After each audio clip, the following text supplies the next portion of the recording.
Hey, y'all, and welcome to another episode of the Healing Version podcast. I am your host, Deborah, and this week, guess what, y'all? I have a very, very special guest, my cousin, Shey. Hey. And we have a very, very important conversation for you all surrounding forgiveness.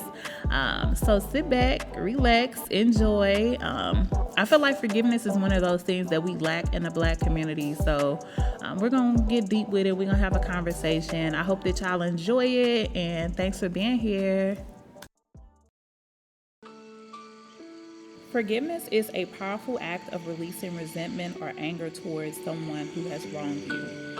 It involves letting go of negative emotions and granting pardon and compassion, even if the other person doesn't necessarily deserve it.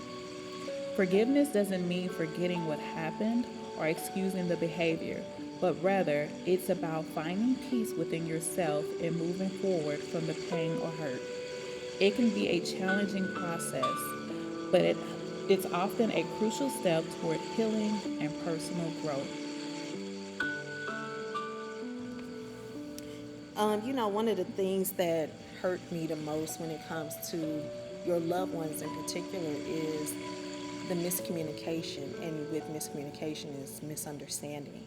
And, a person will pass information on that could be missing information or where they embellished information.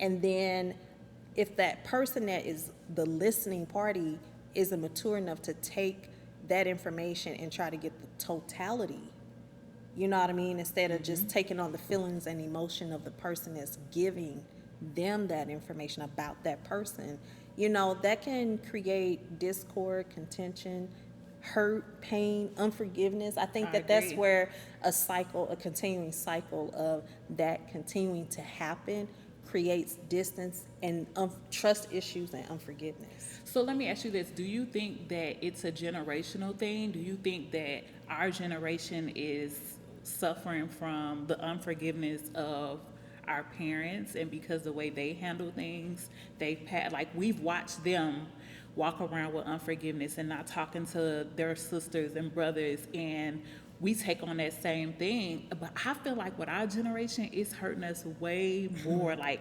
my kids don't even know some of their cousins just because of the type of relationship that I have with cousins, and it's sad. Precisely. Yeah, my daughter said all the time. She's like,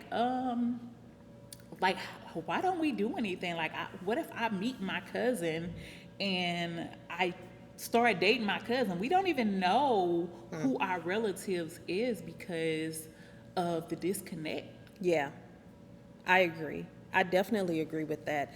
I think looking back when we were children, there may have been more of a unified dynamic. And then we are also in a place of not knowing what the adults are doing or how they're handling situations because we're small, we're children, and then we're told to stay in a child's place.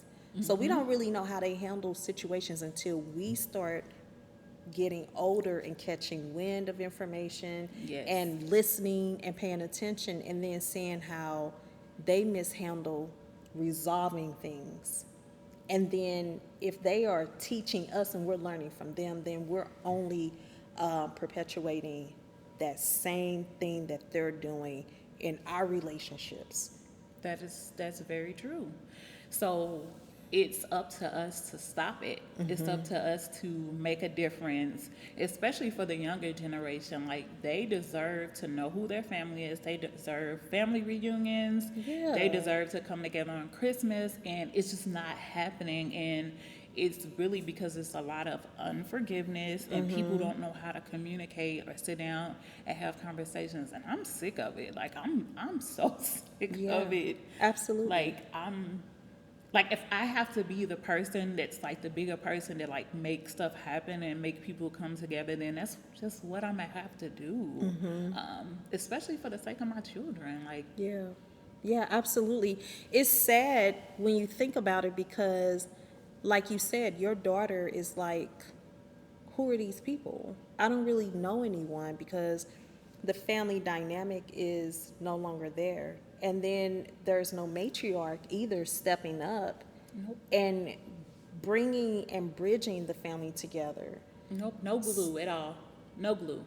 None. And it's sad. I laugh, but it's so sad because I think about when we were kids and we would like all spend a night at a relative house and we have pallets and we up making noodles together and these kids are not experiencing that, and it really bothers me, and it's a root of people just not being able to have a conversation, because a lot of times if you have conversations with people, you will find out that it was, one, a misunderstanding, and two, it ain't even worth it.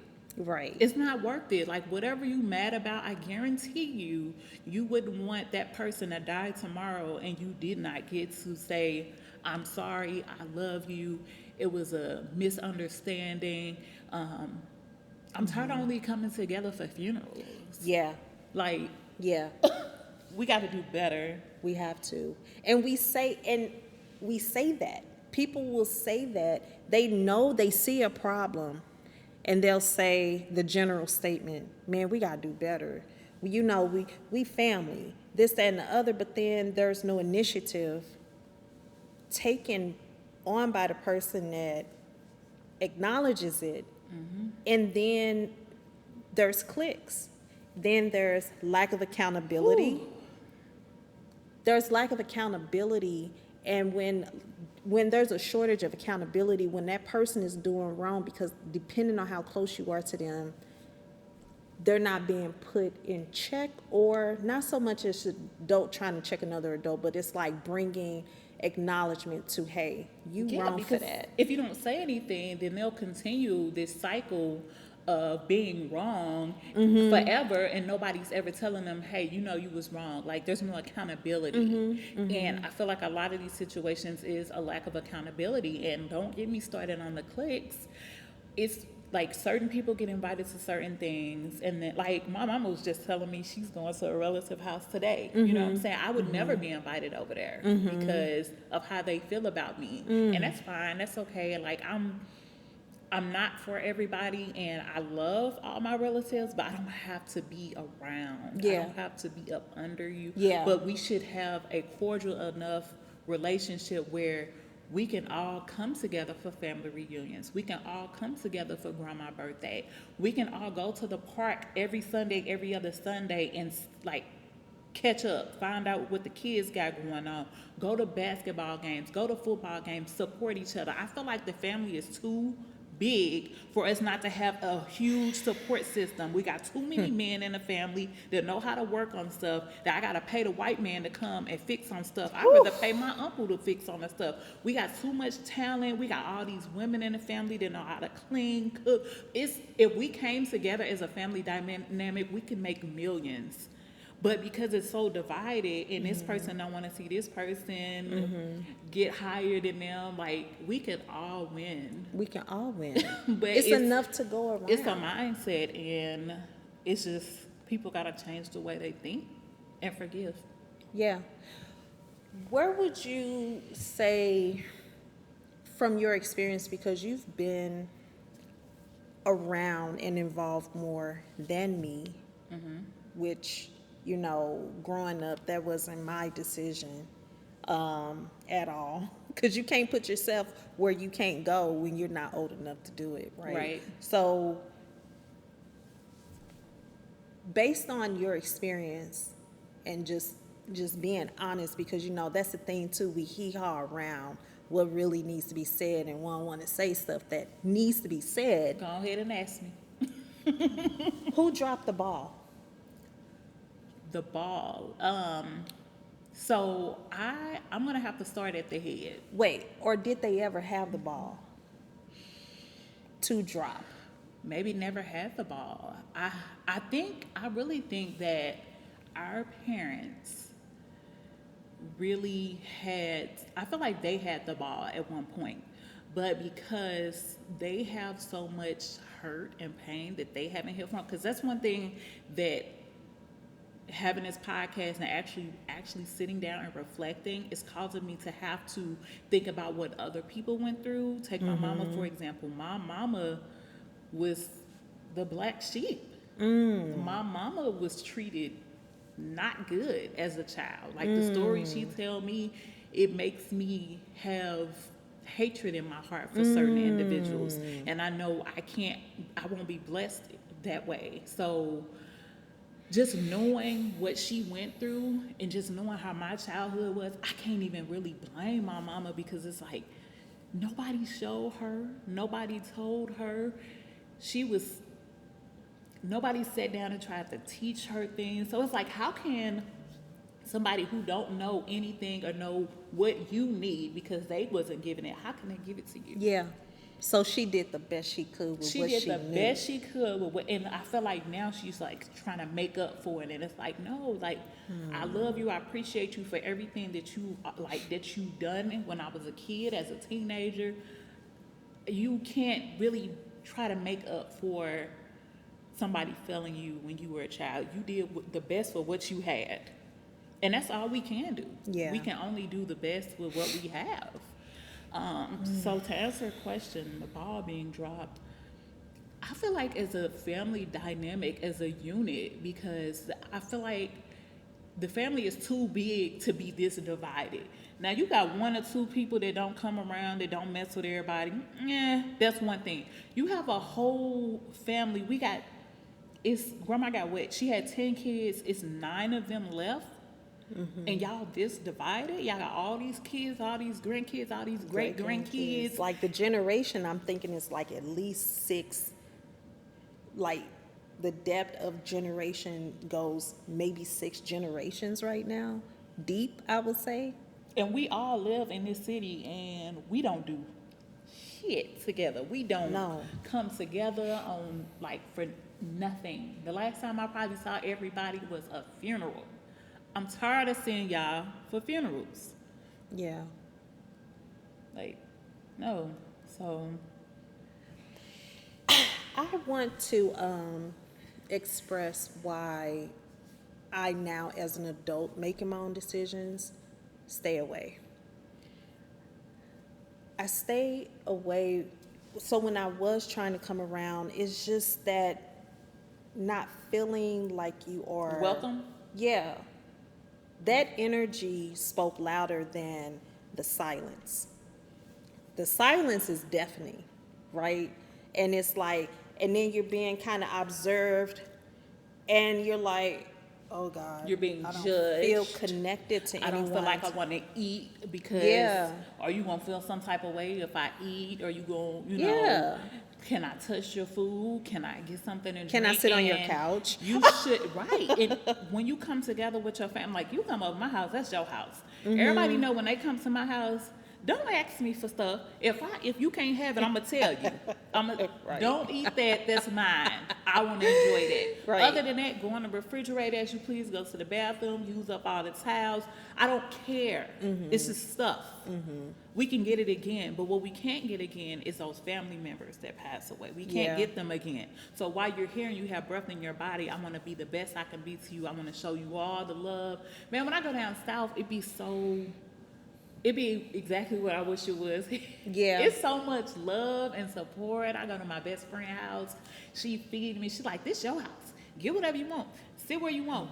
Sleep in it. It's like I got my own room and bed. And Erica lived Southern there. hospitality. Yes, that Southern hospitality is amazing. Erica the same way. Like, I go to her house. You can have what you want. And I think it's here and with family, it's like an honorary thing. It's selfish. It's like I don't understand it because I'm not that way, so I can't quite wrap my mind around it. But it's very selfish and it's ornery, and it's like it's stuff.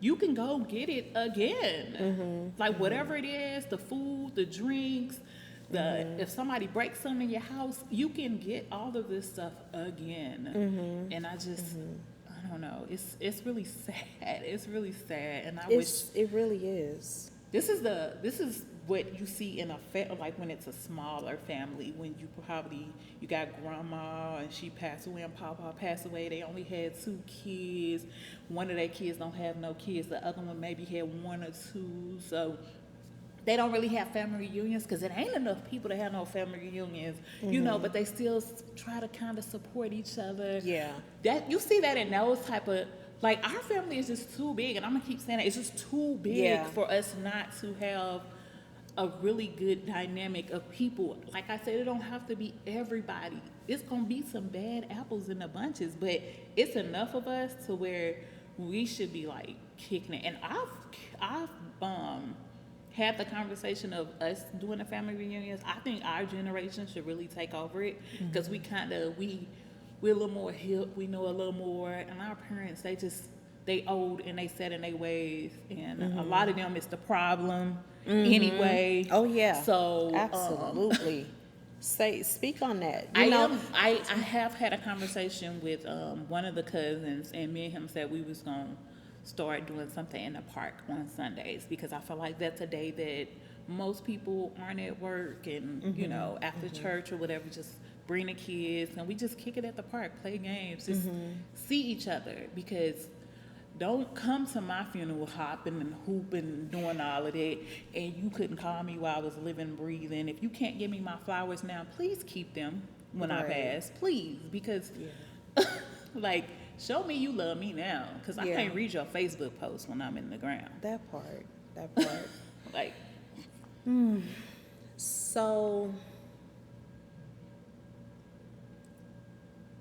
I'm sitting here reflecting, and you go so long being in your own world, because you the only person that can accept yourself how you are, and I don't know if like the seed of unforgiveness starts to anchor into the soil of your soul as a child, and then when you see repeated things happening, it just kind of grows, and then it starts to take on its own personality, like does it start when we're young? We just don't know what to call it, but we just like, oh, that's okay. And we're at that age where it's like, oh, that's okay, I love you, that's okay. Then you get to the point where you get older and you're still doing that. And it's the repeated behaviors, definitely.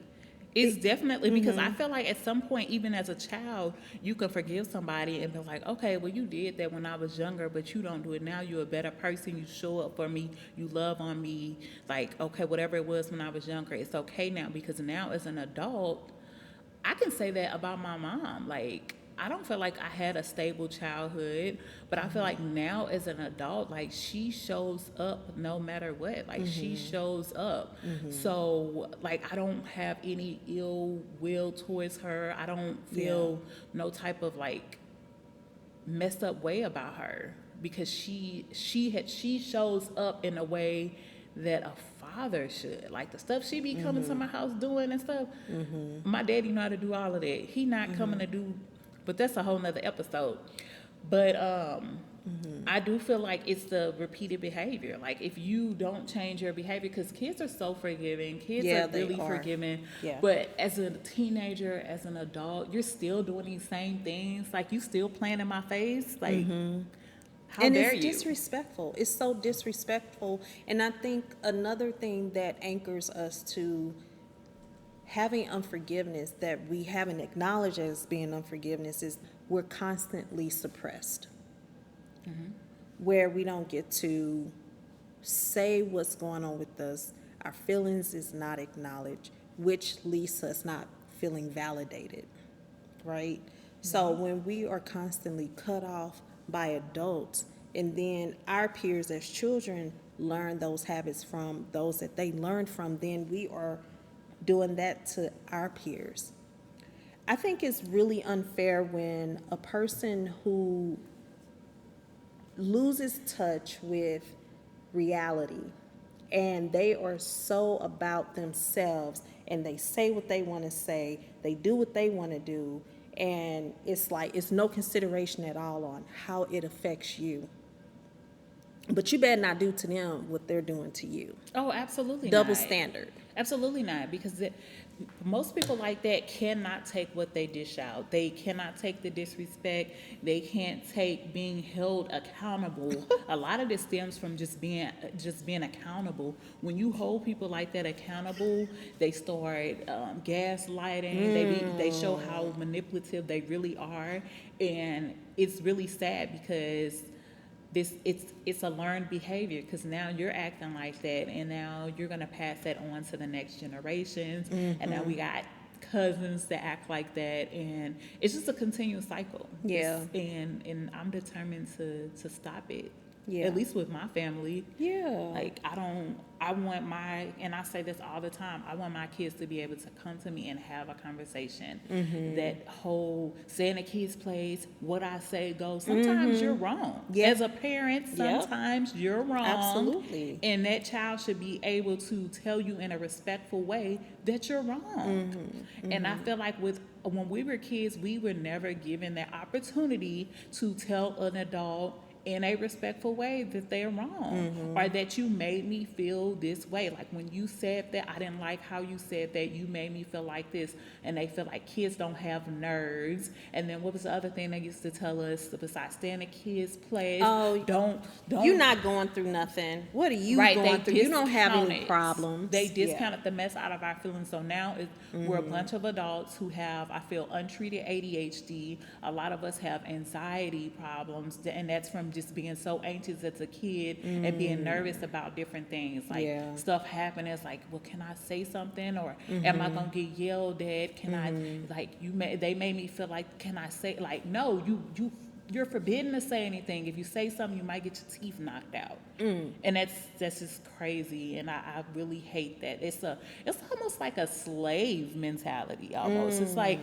It's like the way the slave master treated the slaves. It's like black people took that mentality and ran with it, whipping on their kids, and you better not talk back, don't say nothing back to master. It's really that slave mentality that they adopted, and they used it to raise their kids, and I think that's pretty darn sad. It is. It really is. Wow, that alone is another topic, because that within itself, we will go down a rabbit hole having that discussion. But I completely agree with that, and I have shared my sentiments with that. And people deem me as, oh, you don't know what you're talking about, because who are you? You don't have children. Do you know that some of the people that don't have children are the most compassionate, and children are drawn to them, and they can relate to children, they can communicate with children? I have nannying experience. I wasn't, you don't have to birth out a child to know how to nurture them. How about we talk innately about sorry to cut you off, but what about all the parents that have children and their children you shouldn't be parents? Absolutely. Like, so having kids don't make you an expert of being a parent at all. Some of y'all trash as parents. Talk about it. So talk about it. Let's just be honest. Yeah. Thank you so much for tuning in to another episode of the Healing Version podcast. This was part 1 of forgiveness. Make sure that you come back next week for part 2 and to hear the rest of this conversation between Shey and I. Again, thank you so much for being here. Remember to follow us on all our social media platforms, Instagram, Facebook. You can reach us by email at thehealingversion@gmail.com. I greatly appreciate it. And I will holler at y'all next week. Peace.